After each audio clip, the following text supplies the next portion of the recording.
Okay, hello everybody. My name is Stoev and I am the Vice President of the European Association for Astronomy Education, and I also work at Telescopio Nazionale Galileo on the island of La Palma in Spain. And I'm here to present you the European Association for Astronomy Education's flagship competition, which is called ChechaStar, and how ChechaStar is helping to form the astronomy education in Europe. So basically, this is one of the most popular astronomy competitions in Europe among teachers and students alike. And it has been started in 2002 by ESO in collaboration with the EAAE. And it was organized by ESO until 2006, and later on there was some gap, and after that EAAE started organizing it by itself, and we are collaborating with ESO on the organization. So what is EAAE? Well, the European Association for Astronomy Education unites more than 600 European teachers from basically all European countries. And the purpose of the association is to improve and promote astronomy education at all levels.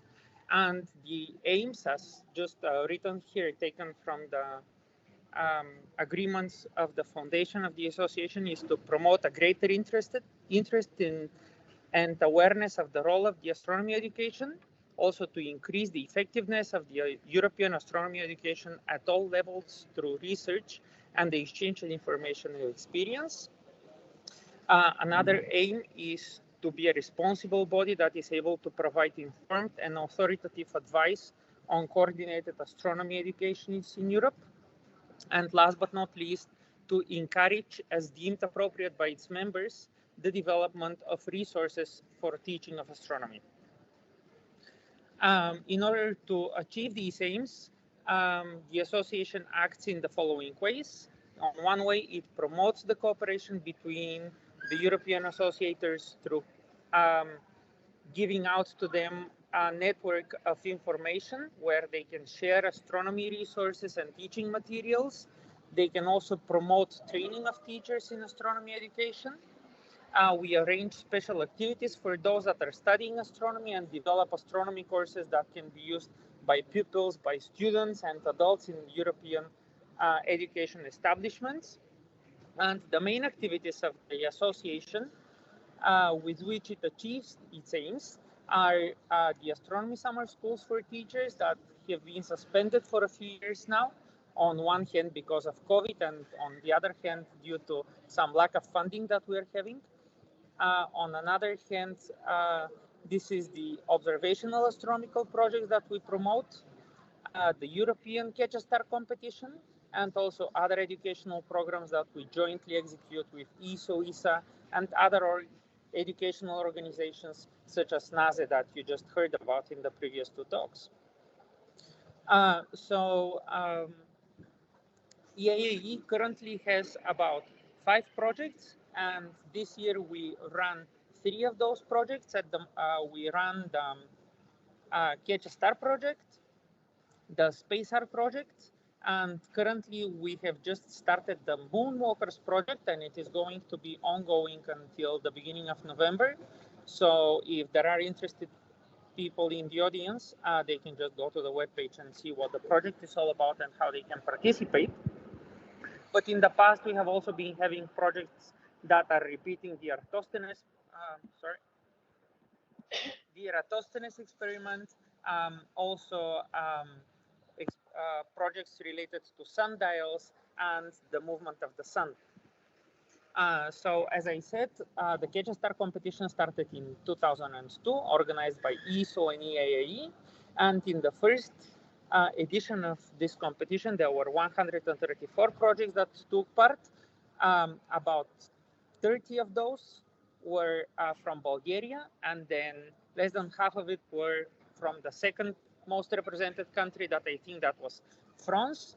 Over here you can see me back in 2004 when I participated in the ChechaStar. Back then, basically, so in the first from what I have heard from in the first Star competition, the prizes were drawn by a raffle, and later on there was some evaluating body that was revising all the projects and then basically grading them from the best one down the list. And the prizes were very attractive prizes. So there were funded visits by ESO to the Paranal Observatory in Chile, to the ESO headquarters in Garching, to the Wendelstein Observatory in the German Alps, also to a planetarium in Austria, as far as I remember. And there were also a lot of prizes that ESO was giving that were basically educational material that ESO was having. So in this table, you can see how the participation in Star has been evolving all over the years. So in 2008, basically was the last year when ESO organized Star. So you see that from the 6th to the 7th edition, the numbers of participants dropped because in 2011, EAAE only organized the project, and because of financial restraints, we were not able to offer the same attractive prices as we were, as ESO was doing back in the time. But as you can see, basically we are trying to recover the numbers, and so during the last 2 years, we've been taking about 50 projects, and I think that this is a good recovery number and also a good a healthy number. So at the moment, the prizes that we offer, because basically the prizes are the most the thing that the most attracts participants are mounted images by ESO that they are sent to the schools that are winning with the best projects that they participate, and basically the teachers hang them in their physics classes so that they can further motivate students to be interested in astronomy. So the organization and the conducting of the Star competition goes in a few phases. So in the beginning, in the preparatory phases, what we do is basically we organize the members of the evaluating committee of the projects. We also advertise the strategy, and we prepare an information sheet that we publish on the EAAE's webpage, and we also get in touch with ESO to publish it on their web pages as well. And we also distribute this information sheet to the national representatives of EAAE that later on circulated to their contacts in their respective countries. After that, the active phase of the competition starts, where teams form, where a teacher is a mentor of the project, and normally they're made up out of up to 4 students, where during 4 months they work on a project that they pick, and then they prepare a report, send it to the competition coordinator, that in this case is myself. And after that, we have the revision, grading, and the ranking part of the project, where we distribute all the projects within the evaluating committee members. So by the rules, evaluating committee members cannot participate as mentors in the project, and we use specific criteria in order to make the evaluation of the projects as objective as possible, where we take into consideration the scientific credibility of those projects, the style, so that the projects are clear and accessible, and so that they give this information in this way. Also, we evaluate the responsible and the creative approach to the presentation or the solution of a given problem that the team has picked for their project. We also evaluate the originality of the idea, and on the level of teaching, we evaluate the long-term retaining of the knowledge, where we consider what is the quality of the testing method that is used in order to retain this knowledge, the evaluation of the pedagogical approach of the teacher that has been picked, and also the adequate use of the literature sources. So each of those criterion gives a maximum of 6 points. So at the end, we basically rank the projects, and the 5 best projects are selected.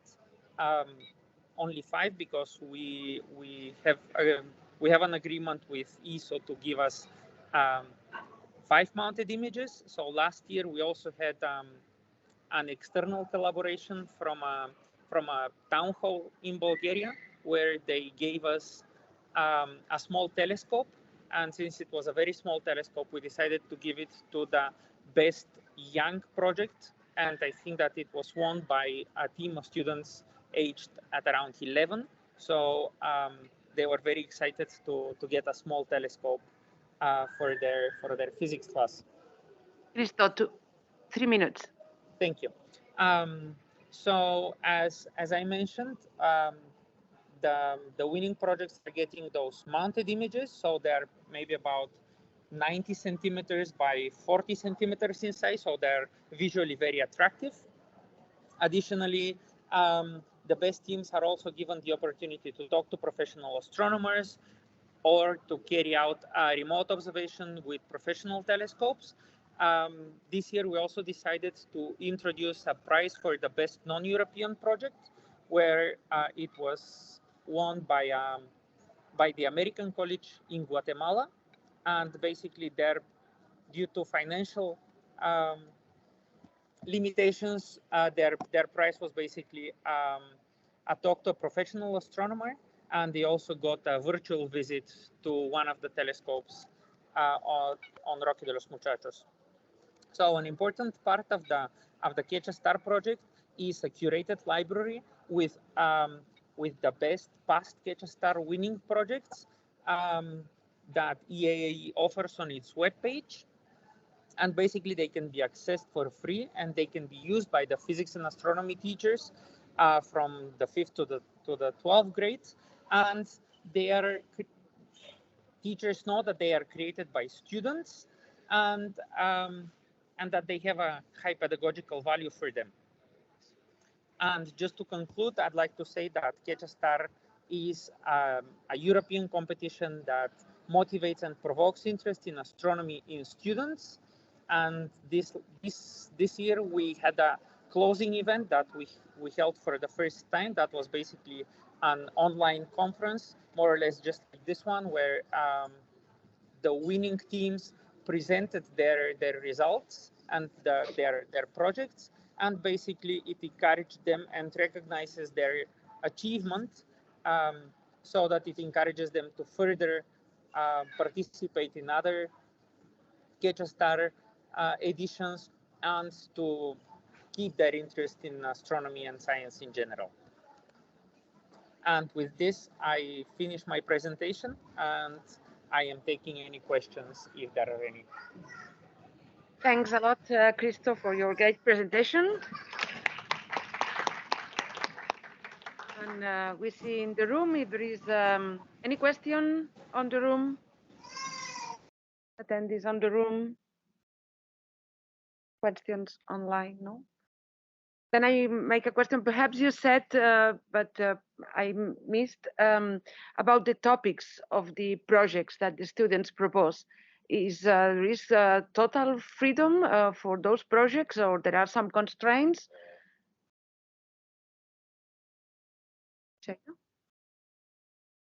Well, se nos ha perdido. Okay, my connection dropped. Yeah, my connection dropped. We lost you. There is a question. Oh, my own question is about the projects of the students. Do they have absolute freedom to choose the projects, or there are some constraints on the projects that they can propose? No, there is no constraint. The only constraint is that it has to be a project that has to be related to astronomy, and they have to prepare a written report that is not more than 10 pages. And this is basically the only constraint that we have for next year. We are also thinking about making a a short well, letting students to create a short video of their project, and maybe this will further motivate additional students to participate, but there are no other constraints on the project that they can pick. And what are the main, well, the most popular topics that the students choose? It's curiosity. There are many. So there are many projects that are related to the solar system. There are many projects that are related to the Messier object. So I as an ex-participant in CAGEA start think that are easily observed with a small telescope in school, or that have plenty of information on the web, on the internet, are attractive projects for them. But we also had projects that were dealing with binary stars, and I think that last year there was a winning project that was basically a student with their mentor. They were following a binary star, an eclipsing binary star. So they were measuring the period and determining the period of a binary star. Thanks. Question? Yes. Because a big.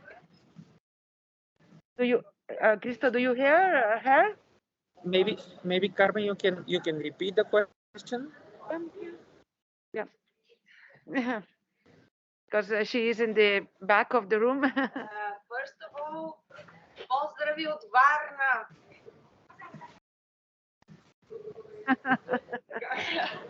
Come here. Come here. So, can you explain a little bit more about your project for moonwalkers? What is the idea? So I'm going to be very quick on this one. Moonwalkers basically invite students to take the summer months and observe the moon, and together with their teacher, just try to think of a project on moon observation. Maybe observing and describing a lunar crater or measuring something on the moon. It is basically centered on the moon. In order not to take more time, I invite everyone to have a look at the EAAE webpage, where you have all the information necessary, and it has been updated very recently with the most up-to-date information. Thanks a lot, Christo. We thank you again.